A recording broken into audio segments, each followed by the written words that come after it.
महाराष्ट्र में 15 अक्टूबर को विधानसभा चुनाव के लिए मतदान होना है। शिवसेना से गठबंधन टूटने के बाद बीजेपी ने पूरी ताकत झोंक दी है। महाराष्ट्र बीजेपी के कद्दावर नेता और केंद्रीय मंत्री नितिन गडकरी का यह कहना है कि शिवसेना के अड़ियल रवैये के चलते ही गठबंधन टूटा।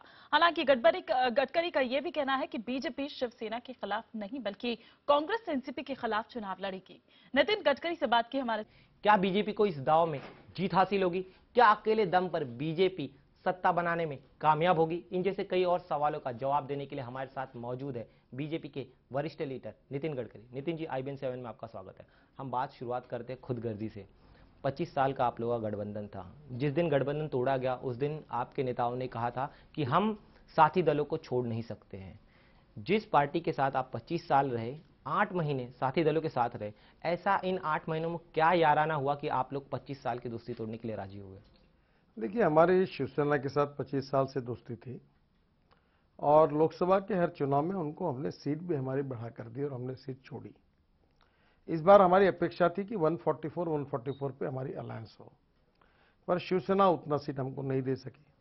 आखिर में हमने उनको ये कहा कि जो सीटें 59 सीटें ऐसी कि जो आज तक शिवसेना कभी जीती नहीं है, उसमें से जहाँ डिपॉजिट जब्त हुआ ऐसी भी कोई 12 सीटें, हमको कम से कम 130 सीटों पर हम लड़ते हैं, तो 12 सीटें वो हमको दें।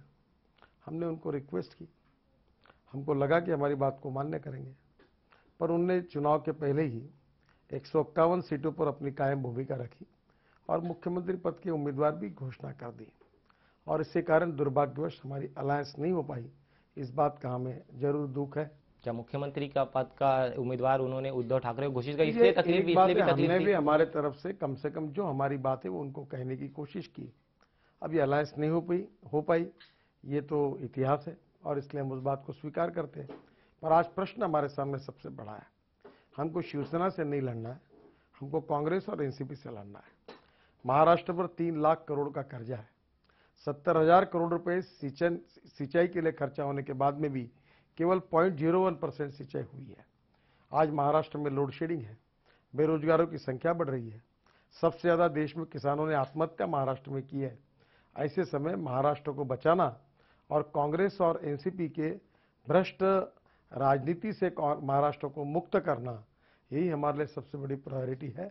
लेकिन अब शिवसेना जो है गठबंधन के मुद्दे को भावनात्मक मुद्दा बना रही है, जनता के बीच जा रही है और बीजेपी को खुदगर्ज के तौर पर प्रोजेक्ट कर रही है। आपको लगता है नुकसान होगा?